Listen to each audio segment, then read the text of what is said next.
आज हम लोग पढ़ेंगे भारत के भौतिक स्वरूप के बारे में। तो आइए देखते हैं भारत के भौतिक स्वरूप। भारत में धरातल पर बहुत विविधता पाई जाती है।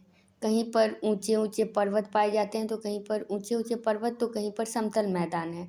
भारत में संपूर्ण क्षेत्रफल देखेंगे 10.7% जो है पर्वतीय भाग है, 18.6% जो होता है पहाड़ियाँ हैं, 27.7% जो होता है पठारी क्षेत्र है, 43% जो होता है मैदानी भाग है।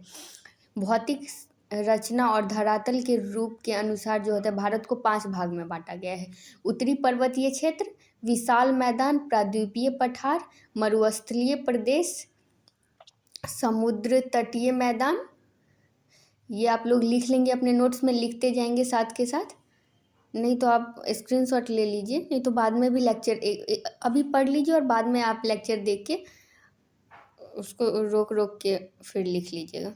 उत्तर का प्रायद्वीपीय पर्वतीय और हिमालय पर्वतीय क्षेत्र। उत्तर से दक्षिण का जो विभाजन है वो 4 श्रृंखला में विभाजित किया गया है, चार पर्वत श्रृंखला में बांटा गया। उत्तर से दक्षिण की तरफ जो है उसको 4 भाग में बांटा गया, ट्रांस हिमालय, बृहद हिमालय, मध्य हिमालय, शिवालिक हिमालय।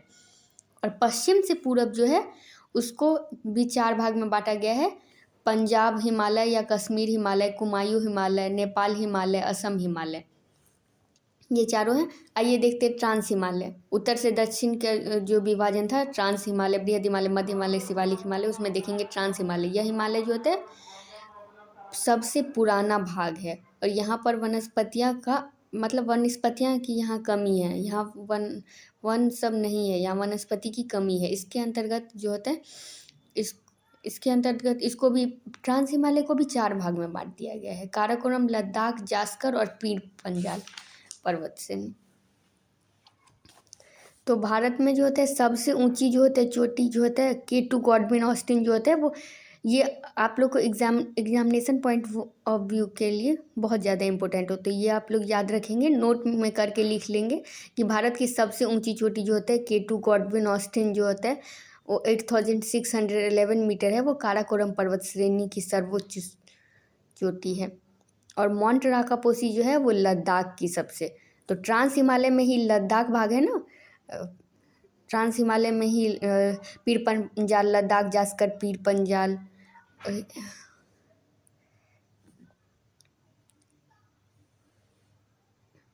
तो आप लोग देखेंगे कि ये लद्दाख भाग में जो है लद्दाख में है माउंट राकापोसी।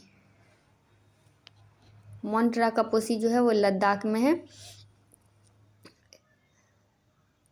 ये आप लोग ये भी याद रखेंगे, ये भी एग्जामिनेशन पॉइंट ऑफ व्यू के लिए उससे बहुत ज़्यादा इंपॉर्टेंट है। उसके बाद बृहद हिमालय और हिमाद्री भी इसको बोलते हैं, सर्वोच्च हिमालय भी बोलते हैं, महान हिमालय, चारों नाम इसी का है। तो यह जो होता है हिमालय की सबसे ऊंची चोटी है। विश्व की सबसे ऊंची चोटी माउंट एवरेस्ट जो होता है वो माउंट एवरेस्ट जो होता है इसमें स्थित है। बृहद हिमालय में माउंट एवरेस्ट स्थित है। कंचनजंगा, नंगा पर्वत, नंगा देवी, ये सब पर्वत भी इसी में स्थित है, बृहद में हिमालय है। बंदरपूछ, कामेट और कामेट के बीच मतलब बंदरपूछ और कामेट जो है उसके बीच में जो होता है गंगोत्री, यमुनोत्री, केदारनाथ, बद्रीनाथ पर्वत स्थित है। ठीक है, तो ये आप लोग याद रखेंगे। ये आप लोग अपने कॉपी में बना लेंगे तो आप लोग को याद रहेगा। यहाँ देखिए बंदरपूछ और ये कामेट है ना, इसके बीच में 3 ये गंगोत्री, यमुनोत्री, केदारनाथ, बद्रीनाथ पर्वत है। और यहाँ देखिए कंचनजंगा है, ये माउंट एवरेस्ट सबसे ऊंची चोटी है, बृहद हिमालय की सबसे ऊंची चोटी। विश्व की सबसे ऊंची चोटी बोला जाएगा तो माउंट एवरेस्ट याद रखें सबसे ऊंची, और भारत की सबसे ऊंची चोटी तो K2 गॉडविन ऑस्टिन, ये याद रखेंगे।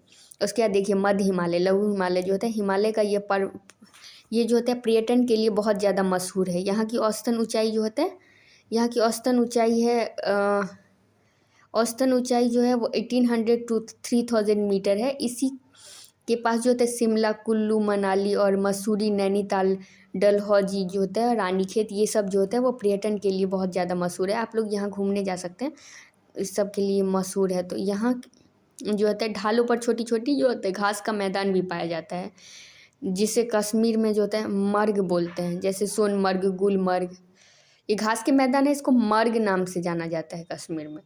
सोनमर्ग, गुलमर्ग। अब आगे देखते हैं। शिवालिक हिमालय और बृहद हिमालय। सबसे लास्ट भाग जो होता है ट्रांस बृहद मध्य और शिवालिक था, तो शिवालिक भाग अब देखेंगे। यह जो है हिमालय पर्वत का सबसे दक्षिणतम भाग है, क्योंकि उत्तर से दक्षिण विभाजन हम लोग अभी पढ़ रहे हैं। तो दक्षिणी और भौगोलिक रूप से जो होता है सबसे युवा, सबसे नया। बृहद मतलब ट्रांस सबसे पहले बना था, उसके बाद बृहद, उसके बाद मध्य, उसके बाद शिवालिक। तो सबसे नया यही होगा, और सबसे दक्षिणी और सबसे युवा जो होता है पर्वत यही है। ये पश्चिम से पूरब तक फैला हुआ है, पश्चिम से ये पूरब तक फैला हुआ है। इसका ऊंचाई जो होता है 850 से 1200 मीटर है। इसका विस्तार जो होता है पूरब में पाकिस्तान की सुलेमान पहाड़ी से लेकर, और पश्चिम में जो होता है भारत और म्यांमार के साथ सीमा बनाने वाले जो होते हैं आराकाम जो होता है वो पर्वत तक है। इस क्षेत्र में जो होते हैं अनेक समतल घाटियाँ। इस क्षेत्र में बहुत सारा जो होता है समतल, इस सेम प्लेन पे समतल जो होता है बहुत सारी घाटियाँ हैं, जिसको दून बोलते हैं, या द्वार भी, जैसे हरिद्वार, देहरादून, ये सब जो होता है इसी शिवालिक में ही, शिवालिक हिमालय में। फिर हिमालय की जो होते हैं पश्चिम से पूरब की ओर जो विभाजन है उसको हम लोग पढ़ लेंगे कि सर सिडनी जो होते हैं बुरान जो है वो जो पश्चिम से पूरब की ओर हिमालय के विभाजन किया, और फिर उसको 4 भाग में बांटा है। पंजाब हिमालय या कश्मीर हिमालय उसको बोलेंगे। फिर कुमायूं, नेपाल और असम। तो पंजाब और कश्मीर हिमालय जो है ना, सिंधु नदी से सतलुज के बीच वाले भाग, सिंधु सतलुज रावी व्यास चेनाब तीस्ता जो है, सिंधु सतलुज रावी व्यास, इस मतलब ये इस नदियों के बीच वाले भाग को बांटा गया। तो सिंधु और सतलुज के बीच जो होता है पंजाब आएगा, और फिर सिंधु सतलुज के बीच जो होता है, सिंधु और सतलुज के बीच ये आता है पंजाब हिमालय है, देखिए। और ये जो होता है हिमालय पंजाब हिमालय है, और इसकी लंबाई जो होता है 560 किलोमीटर है। अब आगे देखेंगे हम लोग। उसके बाद कुमायूं हिमालय जो होते हैं सतलुज और काली नदी के बीच में है, सतलुज और काली नदी के बीच में है। उसके बाद काली और तीस्ता के बीच में नेपाल हिमालय है, और फिर तीस्ता और दिहांग के बीच में जो होता है वो असम हिमालय है। तो ऐसे ही याद रखेंगे, सिंधु, सतलुज, काली, तीस्ता और दिहांग, ये चारों नदी याद रखेंगे। और फिर इसके बीच वाले भाग को ऐसे याद रखें, पंजाब हिमालय, कुमायूं, नेपाल और असम हिमालय। तो कुमायूं जो होता है वो सतलुज और काली नदी के बीच में है, और ये जो होता है 320 किलोमीटर, वो कितना था, वो 760 किलोमीटर था। अब नेपाल हिमालय जो काली से तीस्ता के बीच में वाले भाग को, इसका विस्तार मुख्यतः जो होता है वो नेपाल में है। माउंट एवरेस्ट, कंचनजंगा जो होता है प्रमुख इसी पर नेपाल में ही है।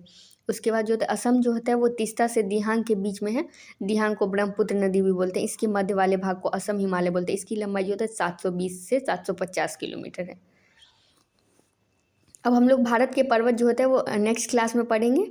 तो ठीक है बच्चों, आज के लिए इतना ही। अब नेक्स्ट क्लास में देखेंगे।